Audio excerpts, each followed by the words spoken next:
Baik pemirsa, masih di lobi belajar lebih memahami dan masih kita berbincang-bincang bersama Bapak Insinyur Mas Duki Toha, pemirsa, seputar bagaimana transparansi dunia pendidikan di Kota Surabaya. Pak Mas Duki, kalau melihat kasus dugaan pungli ini ternyata banyak terjadi ya Pak ya, tidak hanya seputar fasilitas, tidak hanya seputar meminta untuk sumbangan lain sebagainya dari wali murid, itu apakah menunjukkan lemahnya pengawasan dinas pendidikan atau mungkin sistem dunia pendidikan yang tidak optimal barangkali? Saya sepakat dengan pertanyaan panjenengan bahwa memang sistem pengawasan yang dilakukan pendidikan ini memang sangat amburadul akhir-akhir ini. Baik. Saya pikir koordinasi ini penting. Contohnya sekarang kita coba memanfaatkan yang namanya Dewan Pendidikan Kota Surabaya. Kita ajak beliau-beliau ngomong bagaimana seputar pendidikan Kota Surabaya. Ada yang namanya di sekolah itu komite sekolah, ya. Dimanfaatkan betul komite sekolah ini karena sekali lagi sekolah itu sudah tidak boleh memungut apapun biaya. Nah, komite ini bisa diperankan kan gitu kan. Dijak komunikasi dengan wali murid, dijak komunikasi dengan macam-macam dengan pihak-pihak yang lain bagaimana memajukan pendidikan di sekolah. Ya, jadi ini pola-pola ini mungkin hanya parsial dilakukan oleh teman-teman di Knas. Baik. Tidak secara menyeluruh yang ada di Kota Surabaya. Ya, ini yang terjadi seperti ini akhirnya kan. Berarti komite sekolah ini kurang optimal menjalankan Kurang perannya diperankan. ya? Kurang diperankan semaksimal mungkin sesuai dengan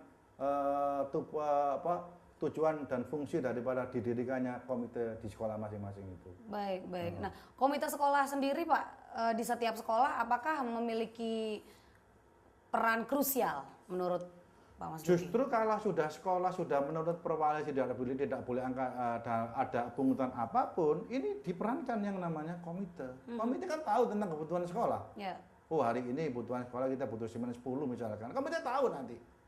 Nah, jadi intinya kepala sekolah dan seluruh staf guru ini disuruh untuk bagaimana proses belajar mengajar dengan baik. Dari ini yang memikirkan adalah komite ini sebenarnya kan. Baik. Kebutuhan-kebutuhan yang eksternal yang ada di selain pendidikan tadi itu ini akan dipikirkan oleh komite ini. Lah ini harus dimanfaatkan sebenarnya. Kalau peran ini sama-sama berfungsi, Dewan Pendidikan berfungsi memberikan masukan-masukan kepada Dignas.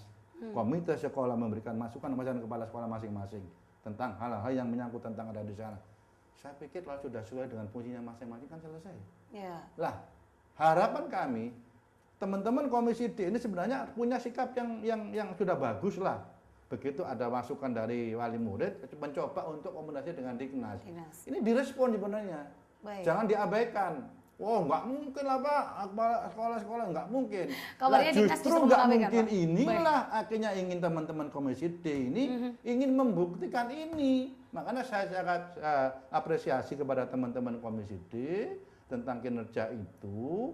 Tapi yang jelas ini menjadi tamparan yang sangat berharga juga buat teman-teman Komisi D untuk berkiprah lebih bagus lagi di pendidikan.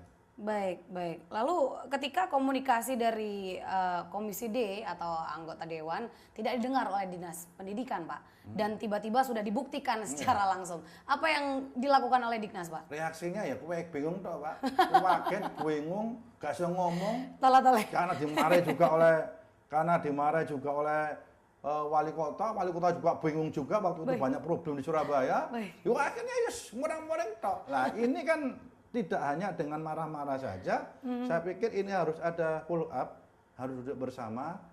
Saya pikir masih ada jalan Dewan Pendidikan, Dignas, teman-teman DPRD, asisten misalkan masih punya waktu yang sangat banyak untuk menyelesaikan kasus ini agar tidak terulang kembali di seluruh tingkatan Pak SD sampai dengan tingkat pendidikan atas tidak ada satupun yang melakukan ini sangat pelajaran yang sangat berharga.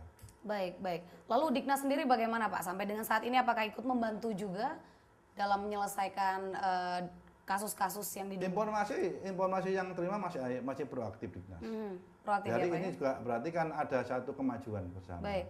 Untuk sama-sama menyelesaikan sekali lagi ini bukan rangka mencari kambing hitam, ini bukan head to head antara pemerintah kota dengan legislatif, Ya. tidak, ini adalah menjadi pembelajaran kita bersama, itu aja. Baik, baik. Yang penting kerjasamanya Iya, seperti itu gitu ya Pak yang ya. penting itu. Baik. Lalu kalau untuk komite sekolah itu tadi Pak bagaimana Pak? Ketika terjadinya kasus seperti ini, apakah dari Diknas sendiri membuat peraturan untuk komite sekolah agar lebih bisa Tidak ada aturan, Mbak. Tugasnya daripada komite sekolah itu sudah jelas kok. Ada di situ ada jelas. Tadi yang membantu tentang sekolah masing-masing. Kan setiap sekolah kan ada komitenya kan. ya. Yang ketuanya kan diambil dari wali murid kan.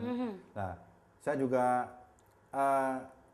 maksudnya komite sekolah ini pun kalau komite sekolah ini dilibatkan dalam hal tentang rancangan anggaran pendapatan belanja sekolah masing-masing, kita kebutuhannya itu kan jelas. Ya. Artinya saya tadi misalkan kita kembalikan kepada setbacknya kepada SMA Negeri 15. Apa betul di sana sekarang lagi bangun musola? Apa betul sekarang apakah memang bangun musola terus Diknas menengahi? Baik. Nggak mau ngasih dana, apa kok kamu bangun sekolah, bangun masjid atau terserah, itu kan apa? Nah, itu kan kebutuhan yang harus dituangkan di RAPBS sekolah itu untuk kepentingan sekolah kan gitu. Baik, Berarti di anggaran dari pemerintah kota juga ada kan gitu sih Mbak. Nah, komite sekolah ini apakah tidak melakukan hal tersebut Pak sehingga atau mungkin dari sekolah sendiri tidak mengikut sertakan ketika Komite sekolah itu hanya berperan saat diminta tanda tangan saja. baik. Ini yang harus saya katakan, ada model-model sosialisasi, model-model kerjasama yang baik, memanfaatkan betul apa yang ada di situ.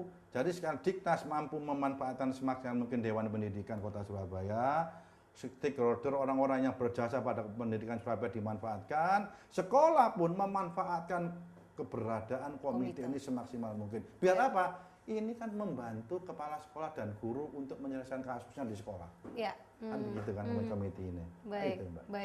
baik. Nah Pak, di mana kasus dugaan pungli ini kan nggak cuman di kepala sekolah, di wakil kepala sekolah, ya kan? Yang saya sempat mendengar kabar di luar sana Pak, bahwa guru-guru pun sendiri melakukan dugaan pungli kepada siswa dan siswi. Ini seperti apa menurut Jadi Pak makanya Mas Duki? saya kadang-kadang itu ada satu apa yang namanya ketentuan sebenarnya Mbak yang diperwali tadi itu kenyataannya LKS misalkan Ya. kadang-kadang ya kan tahu sendiri kan pakaian olahraga misalkan. Ya. Bahkan Fotokopi. saya pada waktu saya ada di Komisi D saya minta seluruh batik yang ada di SMA negeri itu sama semua Surabaya. Ya. Biar apa? Tidak ganti terus gitu Ya. loh. SMP begitu SD supaya apa? Ini tidak menjadi modus untuk memperkaya diri. Baik. Kan gitu kan. Kadang-kadang contoh begini, kenapa batiknya SMA 6 dengan SMA 15 berbeda? Ya. Saya tahu lah identitasnya salah. Tapi karena ini menyangkut tiap tahunnya berubah-berubah, berarti kan ada anggaran ini kan. Ya saya khawatir ini dibebankan kepada siswa akhirnya. Baik. Siswa diwajibkan beli karena tidak pada dibeli di luar. Ya. Coba itu ada ditaruh di koperasinya Diknas. Semuanya atau di koperasi sekolah. Semuanya masuk ke sana misalkan ada koperasi Diknas. Jadi semuanya sama. Jadi wali murid yang keberatan beli di sekolah harganya mahal kan bisa beli di koperasi. Baik. Kan enggak, ini wajib beli di sekolah. Ini juga modus walaupun cilik-cilikan kan gitu kan. Walaupun ele-elean gitu ya Pak ya. Baik. Kita masih akan berbincang-bincang pemirsa seputar bagaimana dunia pendidikan di kota Surabaya. Jangan kemana-mana, tetap di Lobi, belajar lebih memahami.